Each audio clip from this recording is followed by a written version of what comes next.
Good morning student. 8th standard maths subject 10th lesson division of polynomials. ठीक है, कौन सा है? 10th lesson division of polynomials. ये पॉलिनोमियल्स तो हम लोग लास्ट ईयर भी देखा था, है क्या नहीं?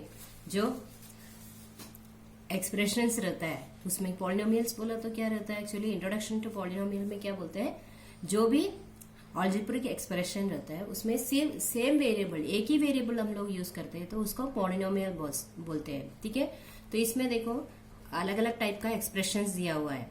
कौन सा है? देखो 2a + 3a तो क्या आएगा?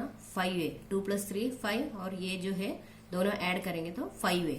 3p × p², 3p × p², तो p को p² से मल्टीप्लाई किया तो 3p³। वैसा 7b - 4b तो 7b - 4b 3b। 5m² multiplied by 3m², तो 5 और 3 को मल्टीप्लाई करेंगे तो 15 मिलेगा। m² × m², m⁴। ठीक है, 15 m⁴ आएगा। ये तो जो इसका क्या बोलते हैं, डिनोमिनेटर और न्यूमरेटर रख के भी दिया हुआ है। तो फर्स्ट हम लोग देखते हैं introduction polynomial. If an index of each term of an algebraic expression in one variable is a whole number then the expression is called a polynomial. तो वो एक्सप्रेशन को हम लोग क्या बोलते हैं? पॉलिनोमियल बोलते हैं। तो इसमें एग्जांपल दिया है, देखो x² + 2x + y। तो पूरा एक्सप्रेशन में कौन सा वेरिएबल यूज किया है? x वेरिएबल यूज किया है। और 3y³ + 2y² + y + 5। तो ये पूरा एक्सप्रेशन जो है 3y² से 5 तक, वो कौन सा ये यूज किया हुआ है वेरिएबल? y variable. ओके, तो आया समझ में पॉलिनोमियल क्या रहता है? तो पॉलिनोमियल जो रहता है स्पेसिफिक अलजेब्रिक एक्सप्रेशन, वो भी एक अलजेब्रिक एक्सप्रेशन रहता है, लेकिन operations on addition, subtraction, multiplication and polynomials are similar to those performed on algebraic expression. जैसे अलजेब्रिक एक्सप्रेशन में हम करते हैं एडिशन, सब्सट्रैक्शन, मल्टीप्लिकेशन, सेम वैसे ही पॉलिनोमियल का भी एडिशन, सब्सट्रैक्शन एंड डिविजन करते हैं। ठीक है, next is the degree of a polynomial.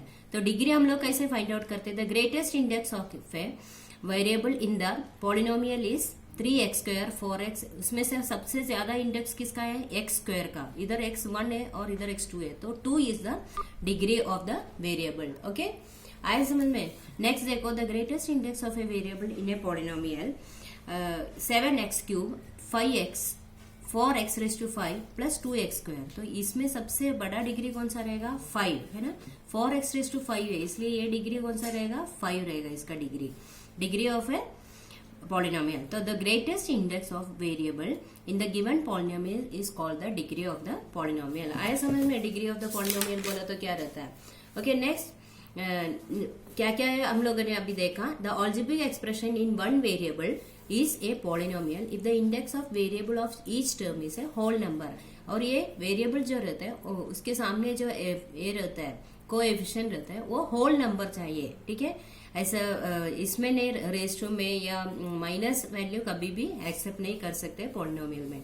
And in a polynomial the greatest index of one variable is the degree of the polynomial. जो greatest index रहता है पॉलिनोमियल का वो वन वेरिएबल रहता है। फॉर एग्जाम्पल x है तो x ही रहेगा और y है तो y ही रहेगा। ठीक है, to divide, next topic we want to learn is to divide a monomial by a monomial. एक मोनोमियल को दूसरे मोनोमियल से हम लोग कभी भी ये करेंगे तो कैसे डिवाइडेशन होता है। ठीक है, तो इसमें एग्जाम्पल क्या दिया है? फर्स्ट वन देखते हैं।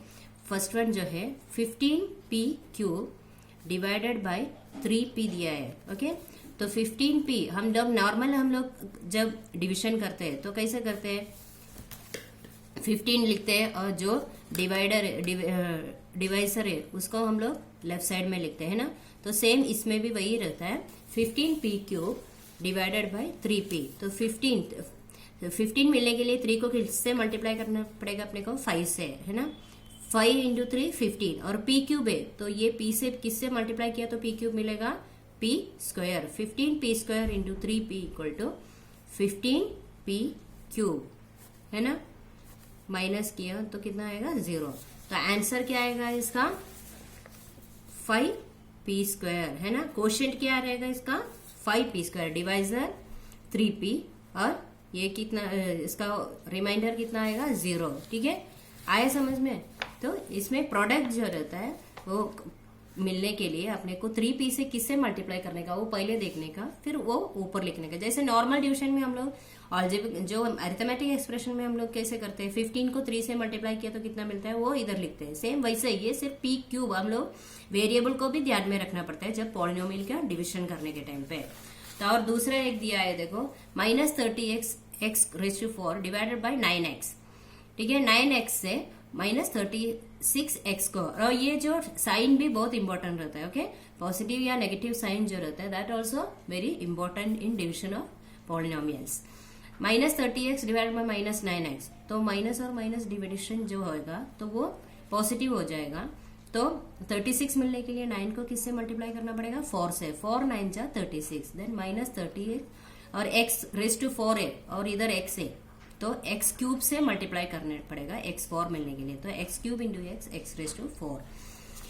सेम वैसे ही 5m² माइनस m, तो माइनस m है और इधर 5 है, तो नेगेटिव साइन तो इंपॉर्टेंट रहेगा, -5 और m² मिलने के लिए m, तो m को -5m से मल्टीप्लाई किया तो 5m² मिलेगा, ठीक है।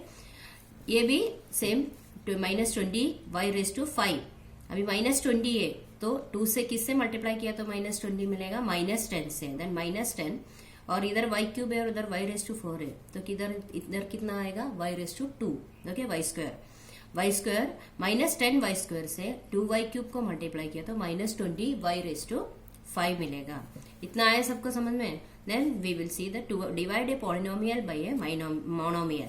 अभी हम लोग पहले क्या देखा, ये एक्सप्रेशन में मोनोमियल को मोनोमियल से डिवाइड किया था, तो नेक्स्ट जो है वो क्या है, पॉलिनोमियल को मोनोमियल से डिवाइड कर रहे हैं। अभी 6x³ plus 8x² minus divided by 2x, तो 2x जो है डिवाइसर किधर रखेंगे, इधर रखेंगे, और डिविडेंड जो है वो इधर लिखेंगे, और उसको अभी 6x³ है, 6x³ रहा तो वो मिलने के लिए 2x को किससे मल्टीप्लाई करना पड़ेगा, 6x³ डिवाइडेड बाय 2x, तो कितना आएगा 3x², 3 इंटू 2 6 और x into x² equal to x³, ठीक है।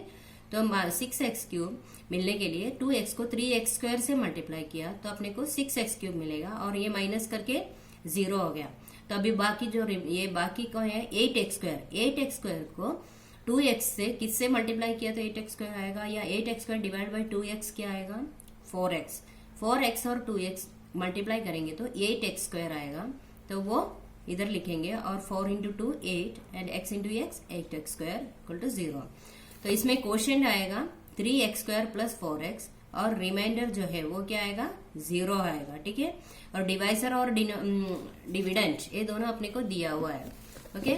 Next 15y² plus 10y³ minus 3y² divided by 5y²। तो पहले क्या करना पड़ेगा अपने को, ये 15y रेज टू 4 है और इधर कितना है 5y² है, तो y² को किससे मल्टीप्लाई किया तो y रेज टू 4 आएगा, y² और y², और 15 डिवाइडेड बाय 5 कितना आएगा 3, तो 3 5 जा 15। तो इधर हम लोग पहले कैसे लिखेंगे, एक्सप्लेनेशन लिखने के टाइम पे पहले ये जो 5y² है वो लिखने का, और उससे किससे मल्टीप्लाई किया तो अपने को 15y रेज टू 4 मिलेगा वो देखने का। तो 5² into 3y² equal to 15 raise to 5², तो वो लिखा और उसको नीचे लिख लिया। और उसके बाद ये 10y³ है वो नीचे ले लिया। 10y³ को 5 से कितने से मल्टीप्लाई किया तो 10y³ मिलेगा, 5y² को 2y से मल्टीप्लाई किया तो 10y रेज टू y³ मिलेगा। तो 10y³ divided by 5y² equal to 2y, ठीक है। तो वो 2y इधर लिखा, 2y into 5y² minus 10y³, okay. ये 10y³ है वो माइनस किया तो इधर आ गया 0, और बाकी क्या रह गया 3y² है। 3y² जाएगा क्या, 5y² से डिवाइड कर सकते हैं हम लोग 3y² को, नहीं है तो क्या करने का, वो सेम वैसा ही लिख लेने का 3y², और इधर क्या करना पड़ेगा 3 को y² से y² हम लोग डिवाइड कर सकते हैं, तो y² divide by y² cancel हो जाएगा, और ये ऊपर क्या लिखने का है 3/5, ठीक है। 3/5 multiplied by 5y² equal two plus 3y² रहेगा, वो 0 हो जाएगा, ठीक है। तो आंसर क्या आएगा, रिमाइंडर जो है रिमाइंडर 0 और क्वोशिएंट है 3y² प्लस 2y माइनस 3/5। इतना आया सबको समझ में। तो हम लोग जो 10.1 है वो नेक्स्ट वीडियो में देख लेते हैं। Okay, bye.